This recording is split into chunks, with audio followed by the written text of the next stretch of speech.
Hirap nga. Totoo naman yan, mahirap naman talaga sila intindihin. Kahit nga ako, jowa ko ngayon eh. Hirap nga ako intindihin siya eh. Pero syempre, kailangan mo talagang intindihin. Kung ayaw mong intindihin ng babae, huwag ka mag-partner ng babae. Pero sige, ito bigyan na lang kita ng tip. Base lang naman to sa sarili ko lang din namang karanasan, okay? Sa mga napapansin ko, sa mga kababaihan.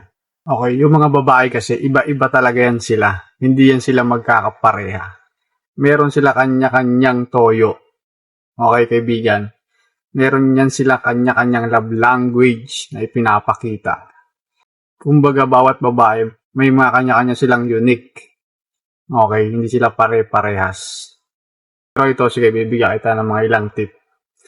Una, kapag moody sila, intindihin mo, huwag mo silang subukang kontrolin kapag moody sila. Kasi ito lang naman yung mga dahilan dyan. Hindi lahat ng mood nila ay drama.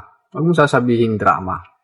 Okay? Maaaring hormones, yun nga sinasabi natin, tinadatnan, stress, o kaya naman simpleng pagod lang. Minsan talaga ang kailangan lang nila ay makakausap. Minsan hindi nila kailangan ng solusyon sa mood nila. Gusto lang nila makakausap. Yun lang, kaibigan. Ikalawa, makinig ng walang judgment. Kapag nakikinig tayo sa kanila, huwag tayo agad magbibigay ng advice. Dahil kadalasan, minsan, gusto lang nila mailabas yung sama ng loob nila. Ganyan sila, kaibigan. Validation equals solution na sa kanila yon. Pangatlo, importante ito. Alamin kung ano yung love language nila. Importante na alam mo kung ano yung love language ng partner mo. Pero ito hindi lang sa kababaihan nyo na. Importante rin na alamin din ng kababaihan kung ano yung love language ng partner nilang lalaki. Pero sa babae tayo muna ngayon. Lagi mong tatandaan, bawat babae, meron silang kanya-kanyang sariling pagpapakita at pagtanggap ng pagmamahal. Act of service, ika nga. Words of affirmations, quality time, iba-iba yan. Kaya importante na kilalanin mo yung partner mo. Pang-apat, importante rin to. Huwag na huwag mong mamaliitin yung nararamdaman nila. Kapag sinabi nilang nasaktan sila o na-offend sila sa sinabi mo, huwag mong sasabihin sila. Tatandaan mo, ang respeto sa emosyon ay respeto rin sa pagkatao. Importante sa kanila yan. Panglima, communication over pride. Dito talaga marami ding sumasablay dito eh. Kaya karamihan ng relasyon, okay, kung hindi nag-cheat, talagang naboboploks, naghihiwalay. Kasi nga mas nananaig yung pride at ego nila.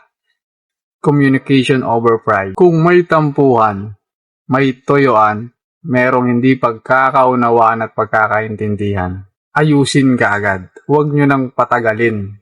Huwag nyo nang patagalin ng isang araw, abutan kayo ng paglubog ng araw. As long as possible, ayusin nyo kaagad. Huwag nyong palampasin ng dahil lang sa pride. Ang babae, emotionally initiative sila, kaibigan. Ramdam nila kapag wala ka sa tono o wala sa tono yung partner nila. Panganim, okay, hindi mo rin tatandaan kapag may toyoan, may tampuhan, huwag mo agad pipilitin na magbati na tayo, magana na tayo, intindihin mo kung magkaindi na, huwag ganon. Importante rin to, kaibigan. Bigyan ng space kapag kailangan. Space lang, okay? Hindi nila kailangan kaagad ng solusyon. Kailangan nila mag-isip. Kasi nga, emotionally sila. Minsan, kailangan din talaga nila mapag-isa para makapag-isip sila mag-isa. At syempre, para makapag-recharge na rin. Tandaan, ang pagbibigay ng space, okay, sa mga partner natin pag hindi tayo nagkakaintindihan, ay pagmamalasakit din yan. Hindi yan pagtakas. Bibigyan mo lang naman ng space.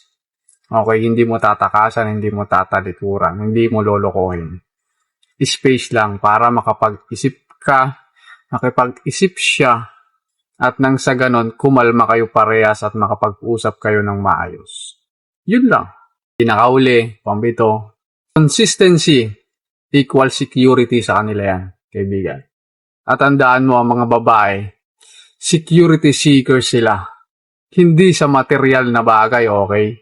Sinasabi ko ito yung mga tunay na babae, okay? Hindi sa mga material na bagay. Kung hindi, kundi sa emotional consistency. Malaking bagay sa kanila ang hindi pabago-bago ng partner. Okay, kaibigan, yung pangpito, halos nandiyan na rin lahat. Okay? Kanyang patatawarin. Dun sa mga problema ninyo, ha? Hindi ko sinabi na kahit nagloko ka na, sobrang bigat na ng kasalanan mo, patatawarin ka pa rin yan. Doon sa mga simpleng tampuhan, tuyuan. Patuloy na magkakaroon ng komunikasyon na yung pagkakapareho ninyo sa isa't isa ay hindi nagkakalayo sa inyo, sa isa't isa. So, yan lang kaibigan, Sana naintindihan mo at nagets mo. Mahirap sila talaga intindihin. Babae sila. Pero kailangan silang intindihin. Kasi nga, nagmamahal ka. Kasi naman talaga, ang real meaning naman kasi talaga ng love, hindi naman yan happiness Commitment, pinaka talagang meaning ng love. Commitment kung saan, kahit hindi na kayo magkaintindihan, kahit sobrang labo na ng mga utak ninyong dalawa, ay patuloy ninyong pinipili yung isa't isa at pinaninindigan yung commitment ninyo. Love is not all about happiness.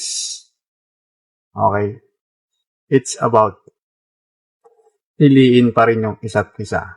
Yan ang totoong meaning ng love, kaibigan. So, yun lang.